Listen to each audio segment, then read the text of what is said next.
तो रुझानों में तो भारतीय जनता पार्टी हरियाणा में बहुत मजबूती के साथ वापस आती हुई अपनी मौजूदगी दर्ज करा रही है। लेकिन अब से कुछ देर बाद जब ये बिल्कुल ऑफिशियल हो जाएगा, अब तक भारतीय जनता पार्टी 42 सीटें जीत चुकी है। जश्न की तैयारियां बीजेपी हेडक्वार्टर्स पर शुरू हो चुकी हैं। आपको तस्वीरें भी दिखाएंगे कि वहां पर किस तरीके से सेलिब्रेशन की तैयारी है। दोपहर 12 बजे के बाद से ही प्रधानमंत्री के स्वागत की तैयारियां, फूलों से पूरे हेडक्वार्टर्स को, बीजेपी हेडक्वार्टर्स को सजा दिया गया। और बड़ी बात है भाई, हरियाणा में भारतीय जनता पार्टी हैट्रिक लगा रही है। शाम 7:30 बजे प्रधानमंत्री नरेंद्र मोदी कार्यकर्ताओं को संबोधित करेंगे। ये जो एक्सक्लूसिव तस्वीरें आप देख रहे हैं, मंच की तस्वीरें, कुछ देर बाद प्रधानमंत्री यहां पर पहुंचेंगे तो बीजेपी हेडक्वार्टर्स पूरी तरीके से तैयार, अपने सबसे बड़े चेहरे का इंतजार इस वक्त कर रहा है। पार्टी अध्यक्ष जगत प्रकाश नड्डा की तस्वीर आप देख रहे होंगे। भारतीय जनता पार्टी के सबसे बड़े चेहरे प्रधानमंत्री नरेंद्र मोदी की तस्वीर आप देख रहे होंगे। और इस बार हरियाणा में जो कुछ हुआ, आप देखिए, भारतीय जनता पार्टी जरूर कॉन्फिडेंट थी, लेकिन इस बार ऐसे ऐसे मसले थे, जवान, किसान, पहलवान, युवा, महंगाई, रोजगार, बेरोजगारी, तमाम चीजें थी। इस बार हर एक दल ने कोशिश की, भारतीय जनता पार्टी ने भी कोशिश की, लेकिन आखिर तक ये मुद्दे ऐसे थे कि कोई ये नहीं कह सकता था कि बीजेपी की तरफ से कह दिया जाए कि हमने जो बातें रखी जनता उस पर विश्वास कर रही है, या कांग्रेस की तरफ से जो बातें रखी गई कि पहलवान, किसान, महंगाई, बेरोजगारी, बातें जरूर रखी गई, लोग पहुंच रहे थे भीड़ में, लेकिन सबसे बड़ा चैलेंज होता है भीड़ को वोट्स में तब्दील करना। और देखिए, ये बात हम जानते हैं, जो जीता वही सिकंदर। वोट परसेंट में भी बहुत ज्यादा फर्क नहीं है कांग्रेस और भारतीय जनता पार्टी के। वोट शेयर 39.90 ये बीजेपी का वोट शेयर है, और 39.01% के आसपास ये वोट शेयर हरियाणा में कांग्रेस का है। लेकिन जब आप सीट्स के डिफरेंस पर आप देखेंगे तो बड़ा डिफरेंस है। और भारतीय जनता पार्टी, जैसा हम कह रहे हैं, जो जीता वही सिकंदर। ओम प्रकाश राय लगातार मेरे साथ बने हुए हैं, ग्राउंड रिपोर्ट्स की लगातार लोगों से बात की, कई जगहों पर खर्ची पर्ची, ये तमाम चीजें लोगों के बीच अब वायरल हो चुकी हैं। खर्ची पर्ची क्या है? दक्षिण में बैठा हुआ कोई शख्स हरियाणा से जुड़े, उसने जब शोज देखे, ओम प्रकाश जी के शोज जब उसने देखे, तो खर्ची और पर्ची का जिक्र हुआ तो गूगल किया कि खर्ची और पर्ची क्या है। ओम प्रकाश जी, अभी तक हमने कांग्रेस की बात की, लेकिन अब भारतीय जनता पार्टी के बारे में भी जरूर मैं आपसे संवाद करना चाहूंगा। भारतीय जनता पार्टी ने जिस तरीके से प्रमोट किया, ये कहा कि एमएसपी पर सारी फसलें अगर खरीदे जा रही हैं तो नायब सिंह सैनी की सरकार में खरीदी जा रही हैं, हरियाणा में खरीदी जा रही हैं। जब बात कांग्रेस की तरफ से, विपक्ष की तरफ से अग्निवीरों की गई, तो कहा कि अग्निवीरों को, खासकर हरियाणा के अग्निवीरों को 100% नौकरी हम देंगे। आपको लगता है इन तमाम चीजों के बाद भी आखिर तक रिजल्ट आने से पहले भारतीय जनता पार्टी इस चीज के लिए तैयार थी, इस जीत के लिए तैयार थी? अच्छा, आपका जवाब देने से पहले मैं एक आम आदमी पार्टी के बारे में कहना चाहूँगा। सर कहिए, सर कहिए। देखिए, अंबाला का मैं देख रहा था अभी। हाँ। तो अंबाला में ये हाल है आम आदमी पार्टी का कि उसके कैंडिडेट को मात्र मिले हैं 524 वोट, और वो हारी है 59,334 वोट से। लेकिन आम आदमी पार्टी कांग्रेस को एडवाइस कर रही थी सर। हाल है हरियाणा में। आम आदमी पार्टी एडवाइस कर रही थी कांग्रेस को, अरविंद केजरीवाल जो आपने सवाल किया जी, जो सवाल आपका था, हाँ। आप देख रहे होंगे ना, नॉन स्टॉप हरियाणा, हमारे टीवी पे भी चला था हरियाणा सरकार का विज्ञापन। हाँ। तो इनका कहना था कि नॉन स्टॉप हरियाणा रहना चाहिए, 10 साल जो हमने काम किए हैं और 5 साल काम दो। तो हरियाणा के जो युवा हैं आज उनको भरोसा जगा। जिस तरह से अगर बात कही जाए कि ये चाहे वो नीरज शर्मा NIT फरीदाबाद के MLA हों, या लखन सिंगला हों, या कुलदीप शर्मा, जिस तरह से कोटे की बात करने लगे कि 2000 लोगों को नौकरी दिलवाएंगे अपने क्षेत्र, तो भाई नौकरी अगर सरकारी मिलेगी तो मेरिट के बदौलत मिलेगी कि क्षेत्र में 2000 लोगों को मिल जाएगी? वो तो मेरिट से मिलेगी। बीजेपी यही बात कह रही थी, और उसके बावजूद भी इन लोगों पर कार्रवाई नहीं हुई। इसका मतलब क्या है? तो ये सारी चीज़ें जो हैं लोग देख रहे हैं। तो उनका कहना है कि अगर हम, आपको याद है मैं जींद में एक शो किया, वहाँ पे एक आदमी आया बीजेपी का, वो कहता है कि हम गरीब आदमी था, दलित परिवार से, बोला मेरे 2 बेटियों की नौकरी लगी है, 1 रुपया मेरा खर्च नहीं हुआ, कंपटीशन देकर हुआ। तो ये बातें जो हैं उठी हैं। जहाँ तक पहलवानों की बात है, किसानों की बात है तो मुद्दे होते रहते हैं, लेकिन सरकार का दावा है कि हम 24 फसल जो है एमएसपी पर खरीद रहे हैं। हरियाणा सरकार, जो लोग आंदोलन से जुड़े हैं उसमें आप देखिए कि बहुत आढ़ती भी लोग हैं, चाहे गुरनाम सिंह चढ़ूनी का नाम ले, वो आढ़ती भी हैं, किसान। तो इस तरह से ये जो चीज़ें चल रही हैं तो लोग समझते हैं, जो ग्राउंड पे लोग हैं जो साइलेंट रहते हैं, उनका काम है कि वो देख रहे हैं कि सरकार अब अनाज मिल रहा है लोगों को कोटे से सही तरीके से। तो ये सारी चीज़ें प्लस पॉइंट रही बीजेपी के, और इसी वजह से और आंकड़ा है कांग्रेस कि 48 वो पर इस चीजें वक्त बना भारतीय नहीं जनता पाई। पार्टी लीड कर रही है, 37 पर कांग्रेस है, आईएनएलडी 2 जीती है। और आपको बता दूं, अदर्स के खाते में भी 2 सीटें हैं। अदर्स के खाते में ईसीआई की वेबसाइट आप चेक करेंगे, अदर्स के खाते में 2 सीटें शो हो रही है। प्रशांत त्यागी लगातार मेरे साथ बने हुए हैं। प्रशांत जी, अब मंथन चिंतन का दौर तो है ही, अब पार्टी के अंदर की गुटबाजी देखिए, ये प्रॉब्लम रही है। और बड़े बड़े दलों में मैं तो ये कह रहा हूं कि बड़े बड़े दलों में ये प्रॉब्लम्स हो सकती हैं, लेकिन कांग्रेस में क्या वाकई उस लेवल पर जाकर इन प्रॉब्लम्स को सॉल्व करने का प्रयास किया जाता है, या फिर बस आला कमान के आसपास आज हम मीटिंग करने आ गए, आज हमने देखा कभी राजस्थान से उठकर कोई आ जाता है, कोई हरियाणा से उठकर आ जाता है, सिर्फ मान मनोबल में ही कांग्रेस का वक्त बीत जाता है? आपको नहीं लगता ऐसा? बिल्कुल रोहित, आपने सही कहा कि जो एक कोऑर्डिनेशन होना चाहिए, या फिर चुनाव हारने के बाद जो जिम्मेदारी होनी चाहिए, या फिर जो सीख लेनी चाहिए, उसमें कांग्रेस कहीं ना कहीं पिछड़ी नजर आती है। क्योंकि देखिए, लगातार कोई नई बात नहीं थी कि हरियाणा के अंदर मनमुटाव जो है, खींचतान और तनाव लगातार देखा जा रहा था। उसके बावजूद भी कोई ऐसा एक सॉल्यूशन नहीं निकल पाया कि सभी नेताओं को एकजुट कर लें। पहले की अगर बात करें तो एसआरके के नाम से जो है वो हरियाणा के अंदर प्रसिद्ध था, शैलजा, रणदीप और किरण चौधरी, उनको नाम शॉर्ट फॉर्म में एसआरके दिया गया था, जिसमें से किरण चौधरी बाहर चली गई थी, फिर बचे थे शैलजा और रणदीप। लेकिन बावजूद उसके टिकट बंटवारा होता है, उसमें भी उन लोगों की अनदेखी होती है और लगातार गुहार भी लगाई जाती है। क्योंकि आपको ध्यान होगा, कुछ दिन पहले ही, जिस दिन चुनाव प्रचार का अंतिम दिन था, उसी दोपहर को कुमारी शैलजा ने सोनिया गांधी से मुलाकात की थी। और जब नाराजगी कुमारी शैलजा की थी, तो उस दौरान उन्होंने मल्लिकार्जुन खड़गे से बातचीत की थी, उन्हें आश्वासन मिला था। उसके बाद दोबारा उन्होंने चुनाव प्रचार शुरू किया था 10-12 दिन का इंतजार करने के बाद। तो देखिए, एक जो होता है कोऑर्डिनेशन, यानी कि सबको साथ लेकर चलना, या फिर अगर चुनाव हार जाते हैं तो उसके बाद रणनीति कैसे करनी है, सबको एक साथ कैसे लेकर चलना है, उसमें कांग्रेस पार्टी कहीं ना कहीं विफल नजर आती है।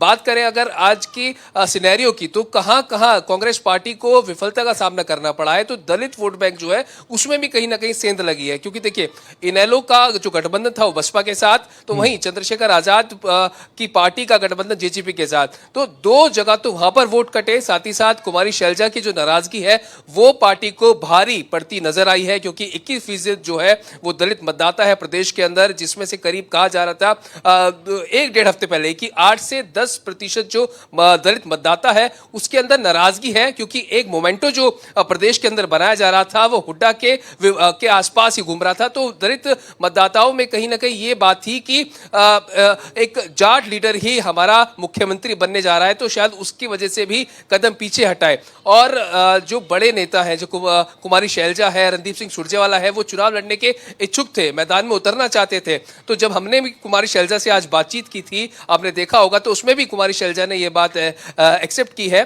कि हाँ, हम चुनाव लड़ना चाहते थे। और हो सकता है कि जो हमारे कार्यकर्ता रहे हो, और प्रशांत, जो मेरा सवाल था, मान मनोबल में कांग्रेस आला कमान जुटा रहता है। मुझे याद है जब आपने एक्सक्लूसिव बात की थी कुमारी शैलजा जी से, जब वो कई दिनों तक नजर ही नहीं आई थी, एक तरफ भारतीय जनता पार्टी ने पूरे स्टार प्रचारकों को ग्राउंड पर उतार दिया था, सीएम योगी आदित्यनाथ को उतार दिया था। सीएम योगी आदित्यनाथ ये टिप देते हुए नजर आ रहे थे कि बटोगे तो कटोगे। आज वो लाइन सोशल मीडिया पर पूरी वायरल है। और उस वक्त आपने सवाल कुमारी शैलजा से पूछा था कि आप नाराज है क्या, तो उनकी बॉडी लैंग्वेज देखकर साफ तौर पर नजर आ रहा था। लेकिन ये मान मनोबल की चीजें कांग्रेस कब तक, अगर मैं कहूं तो एक बर्डन की तरह नहीं हो गई है, बोझा नहीं है। हर चुनावों में आप इन बोझ के साथ चलेंगे, इन चीजों के साथ चलेंगे। अगर आप अपना वर्क कल्चर नहीं बदलेंगे तो रिजल्ट यही रहेगा। और फिर उसके बाद आप ईवीएम का रोना रो लीजिए, आप इलेक्शन कमीशन ऑफ इंडिया के अधिकारियों पर रोना रो लीजिए, स्थानीय प्रशासनिक अधिकारियों का रोना रो लीजिए, और कई बार तो मीडिया पर भी, वो आपने देखा ही है।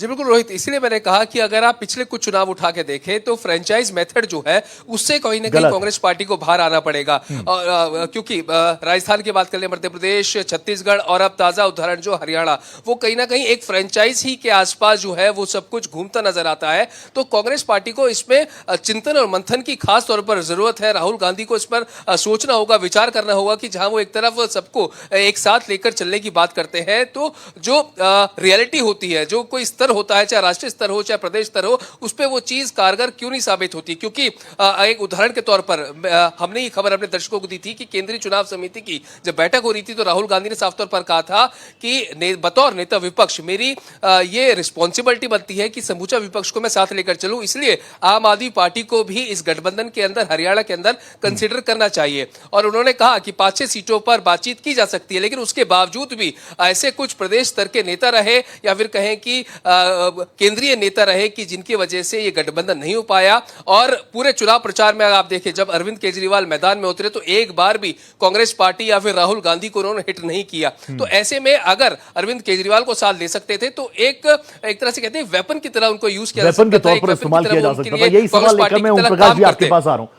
लोकसभा चुनाव का रिएक्शन कुछ अलग होता है, लोगों का माइंडसेट अलग होता है, फिर विधानसभा चुनावों में हम आते हैं तो वो माइंडसेट अलग होता है। ये हमने कई चुनावों में देखा है, दिल्ली के चुनावों में हम देखते हैं, ग्राउंड पर उतरते हैं, लोगों से बात करते हैं तो कहते हैं लोकसभा चुनावों में तो हमें ये सरकार चाहिए, लेकिन विधानसभा के लिए हम इनसे खुश हैं भैया, ये हमें जो दे रहे हैं बहुत बढ़िया। तो माइंडसेट अलग होता है। लेकिन जो मोमेंटम इंडिया अलायंस के तौर पर विपक्ष ने पकड़ा था, कांग्रेस ने पकड़ा था, 50-50 का मार्जिन आ गया था, 5 सीटें बीजेपी, 5 सीटें इधर, बहुत जबरदस्त तरीके से, बहुत कॉन्फिडेंस था भारतीय जनता पार्टी में। लेकिन उस कॉन्फिडेंस की वो जो एनर्जी थी, क्या वो सही दिशा में नहीं लग पाई? वही तो रिजल्ट आया है सामने। आप देखिए 37 सीटें कांग्रेस की हैं, 48 सीटें उनकी हैं। कुछ जो खड़े हैं, जो बागी हैं और मना नहीं पाए हैं, तो बीजेपी को भी कुछ सीटों पर नुकसान हो गया और कांग्रेस को भी नुकसान हो गया। आम आदमी पार्टी का जो जिक्र आपने किया, हरियाणा में कोई आम आदमी पार्टी का अस्तित्व नहीं है, ठीक है। हाँ, ये बात चल रही थी कि कांग्रेस पार्टी पहले इनेलो से गठबंधन होने की बात चल रही थी, और सही में अगर इनेलो से कांग्रेस पार्टी का गठबंधन हुआ रहता तो आज जिस तरह से इनेलो को जो वोट मिला, आप बता दूं, जेजेपी का जो वोट है, आप देखिए कैंडिडेट का अगर देखिएगा तो किसी कहीं 200 मिल रहा है, कहीं 500 मिल रहा है, कहीं जेजेपी का पूरी तरह सफा है। लेकिन इनेलो का जो ये है जो कैंडिडेट है, उसको कहीं 10,000 मिल रहा है, कहीं 5,000 मिल रहा है। इसका मतलब कि कहीं ना कहीं इनेलो है। और अगर ये वोट अगर लगा, मनीष सिसोदिया कुछ कह रहे हैं, एक बार सुन लेते हैं। मनीष सिसोदिया कुछ कह रहे हैं। तो अरविंद केजरीवाल जी की जो नीतियां हैं, अरविंद केजरीवाल जी की सरकार की वजह से जो फायदे हैं लोगों को, उनको लोग याद कर रहे हैं और कह रहे हैं कि ये जो रेवड़ियां जिनको कहते हैं कि भाई ये रेवड़ियां हैं, अरविंद केजरीवाल जी की रेवड़ियों के रूप में जनता ने खूब प्रसाद खाया है और जनता को उसका पूरा फायदा उठाने का मौका मिल रहा है। लोग खुश हैं। जम्मू कश्मीर में खाता खुल गया, क्या कहेंगे आप पार्टी का? ये अरविंद केजरीवाल जी की राजनीति की ही एक मैं कहूँगा सफलता है कि कश्मीर से लेकर कन्याकुमारी तक हर जगह बात यही होती है कि अरविंद केजरीवाल जी ईमानदार नेता हैं और काम करने वाले नेता हैं। जहाँ जहाँ चुनाव हो रहा है वहाँ जनता, हमारे पास तो संसाधन नहीं है, हमारे पास तो टीम भी नहीं है कि जिसको हम कहें वहाँ के चुनाव लड़वा दो, लेकिन लोग वहीं से निकल के वहीं से आगे बढ़ के चुनाव लड़ रहे हैं। और आज कश्मीर में भी हमारे एक बहुत पुराने कार्यकर्ता है महराज मलिक जी, जो मुझे याद है 2011 के आंदोलन से जुड़े हुए थे और उसके बाद में फिर पार्टी से जुड़े, पार्टी में भी लगातार आते भी रहे, मिलते भी रहे। मैं उनको शुभकामनाएं भी देता हूं और उनके जीत से हमारा भी बहुत हौसला बढ़ा। हरियाणा में तीसरी बार बीजेपी की सरकार बन रही, क्या कहेंगे इसमें? सर मेरी एक रिक्वेस्ट अभी बात तो मनीष सिसोदिया को आप सुन रहे थे। मनीष सिसोदिया का कहना है कि हमारे विजन से हम जम्मू कश्मीर में भी अपना खाता खोल चुके हैं, हरियाणा में खाता नहीं खुला है। और एक चीज और आपको बता दूं, ऑफिशियली हो चुका है अब 47 सीट्स भारतीय जनता पार्टी जीत चुकी है। 47 सीट्स पर जीत दर्ज कर चुकी है। 46 वो आंकड़ा है, मैजिकल फिगर, उससे एक, यानी हरियाणा में भारतीय जनता पार्टी हैट्रिक लगा चुकी है। जम्मू कश्मीर की बात की जाए तो एनसी और कांग्रेस की सरकार बन रही है, वहां पर भी भारतीय जनता पार्टी ने जबरदस्त परफॉर्म किया है, 29 सीटें जीती हैं। और हरियाणा में तो तीसरी बार हैट्रिक लगा ही चुकी है भारतीय जनता पार्टी। केंद्रीय मंत्री मनोहर लाल खट्टर ने कहा कि जनता ने कांग्रेस से झूठे वादे जो किए थे, जनता ने उसको नकार दिया है, बीजेपी के कामों पर मोहर लगाई है। एक एक करके कई रिएक्शन है। हरियाणा के चीफ मिनिस्टर नायब सिंह सैनी भी, उन्होंने कहा कि जीत के लिए हरियाणा की जनता को बहुत बहुत साधुवाद। अनिल विज क्या कुछ कह रहे हैं वो भी आपको सुनवा देते हैं। अनिल विज का कहना है कि देश को आगे ले जाने के लिए पीएम मोदी का जो विजन है, हरियाणा की जनता ने उस पर 100% विश्वास व्यक्त किया गया है। तो वहीं उत्तर प्रदेश सबसे बड़ा सूबा, वहां के डिप्टी सीएम केशव प्रसाद मौर्य क्या कुछ रिएक्ट कर रहे हैं, सुनिए जरा। लगातार एक झूठ बोलने का, भ्रम फैलाने का काम कर रहे थे। जनता ने कांग्रेस की बात को नकारा, भारतीय जनता पार्टी की बात को उन्होंने सराहा, स्वीकार किया। और मैं समझता हूं कि एक जनता ने एक ऐसा संदेश दिया है कि मोदी जी के जो सरकार की नीतियां हैं, मोदी जी की जो उपलब्धियां हैं, जो हमारा काम करने का तरीका है, कार्यपद्धति का, वो जनता के ऊपर असर कर रहा था। और जनता ने उसका प्रत्युत्तर में भारतीय जनता पार्टी की हरियाणा में तीसरी बार सरकार बनाई है। और ये अपने आप में एक रिकॉर्ड बना है कि हरियाणा में आज तक किसी पार्टी की लगातार तीसरी बार सरकार नहीं बनी थी। पहली बार भारतीय जनता पार्टी ने हरियाणा में लगातार तीसरी बार सरकार बनाई। मैं हरियाणा की 2 करोड़ 80 लाख जनता को मैं दिल से प्रणाम करता हूं, उनका दिल से धन्यवाद करता हूं कि हरियाणा की जनता ने, हरियाणा के गरीब ने, हरियाणा के किसान ने, हरियाणा की महिलाओं ने, हरियाणा के युवाओं ने भारतीय जनता पार्टी के कामों के ऊपर तीसरी बार मोहर लगाई है। मैं हरियाणा की जनता का दिल से बहुत बहुत आभारी हूं, दिल से धन्यवाद करता हूं। ये सारा काम प्रधानमंत्री जी का है, प्रधानमंत्री जी के नेतृत्व के अंदर उनका आशीर्वाद है और उनके आशीर्वाद से ही हम आगे बढ़ रहे हैं। भारतीय जनता पार्टी की नीतियों की जीत है और नरेंद्र मोदी जी जो देश को तेजी से आगे लेके जाना चाह रहे हैं, ये उसकी जीत है, लोगों के विश्वास की जीत है। हरियाणा और जम्मू कश्मीर विधानसभा चुनाव परिणामों का मैं हार्दिक स्वागत करता हूं। देश के यशस्वी प्रधानमंत्री माननीय नरेंद्र मोदी जी के प्रति हरियाणा की जनता का भरोसा, हरियाणा के मुख्यमंत्री नायब सिंह सैनी जी के नेतृत्व में फिर से सरकार बनाने की वहां की जनता की इच्छा को जो समर्थन मिला है, जो जनादेश मिला है, मैं उसके लिए हरियाणा प्रदेश के मुख्यमंत्री और वहां के प्रदेश अध्यक्ष, भारतीय जनता पार्टी के एक एक कार्यकर्ता को इस ऐतिहासिक विजय के लिए बधाई देता हूं। जिस प्रकार से शानदार विजय हरियाणा में मिली है, इसी प्रकार की शानदार विजय आने वाले समय में महाराष्ट्र में और झारखंड में भी भारतीय जनता पार्टी प्राप्त करेगी। तो यह साफ है, हरियाणा में भारतीय जनता पार्टी हैट्रिक लगा चुकी है। अब से कुछ देर बाद यानी 7:30 बजे बीजेपी हेडक्वार्टर से प्रधानमंत्री नरेंद्र मोदी कार्यकर्ताओं का आभार व्यक्त करेंगे, उनसे संवाद करेंगे। मेरे सहयोगी ओम प्रकाश राजभर भी मेरे साथ जुड़े हुए हैं। ओम प्रकाश जी, लगातार आप घूमे हैं, आसपास की राजनीति को आप समझते हैं। राजस्थान में आप देखिए भारतीय जनता पार्टी की सरकार, उत्तर प्रदेश में भारतीय जनता पार्टी की सरकार, अब हरियाणा में भारतीय जनता पार्टी की सरकार, और कुछ ही वक्त में दिल्ली में भी चुनाव होने हैं, विधानसभा के चुनाव दिल्ली में भी। आपको लगता है उससे पहले विपक्ष के पास जो है थोड़ा बहुत वक्त है, उस पर सकारात्मक चीजें हो जाए तो टफ चीजें आ जाएं? और भारतीय जनता पार्टी ने आसपास के तमाम, दिल्ली एनसीआर का अगर हम जिक्र करते हैं तो सिर्फ और सिर्फ भगवा इस वक्त नजर आ रहा है, दिल्ली को छोड़ दिया जाए तो। जी, दिल्ली में भी हो सकता है, हरियाणा से जो हवा चलेगी जी, तो उसका प्रभाव दिल्ली पर तो हो। और इस बार दिल्ली में मुझे उम्मीद है कि जैसा हरियाणा का, क्योंकि हरियाणा के लोग भी हैं वहां पे, तो बदलाव देखिए क्या होता है, ये मैं ये नहीं कह सकता, लेकिन कुछ भी हो सकता है। लेकिन जिस तरह से आप वो अभी कह रहे थे, मनीष सिसोदिया कश्मीर की बात कर रहे थे, तो कश्मीर का सेंस थोड़ा दूसरा है। और जो स्टेट हमारे देश में है वो इस पे तो बात ही नहीं कर रहे हैं कि उनके उसके जो कैंडिडेट है उनको 100 वोट हरियाणा में मिले हैं, ठीक है। और पार्टी की जमानत से भी जमानत जब्त हो गई है, एक जमानत जब्त होती है, एक जमानत से भी जमानत जब्त, ये हाल हो गया आम आदमी पार्टी का। और जो अगर कहा जाए कि मुख्य रूप से अनुशासन कहा जाता है ना, जो शब्द है अनुशासन, ये सीखना पड़ेगा कांग्रेस पार्टी को अगर आगे भविष्य में मजबूत होना चाहते हैं तो। ये आपको अनुशासन में आना होगा। Thank you so much Om Prakash ji, आप जुड़े हमारे साथ।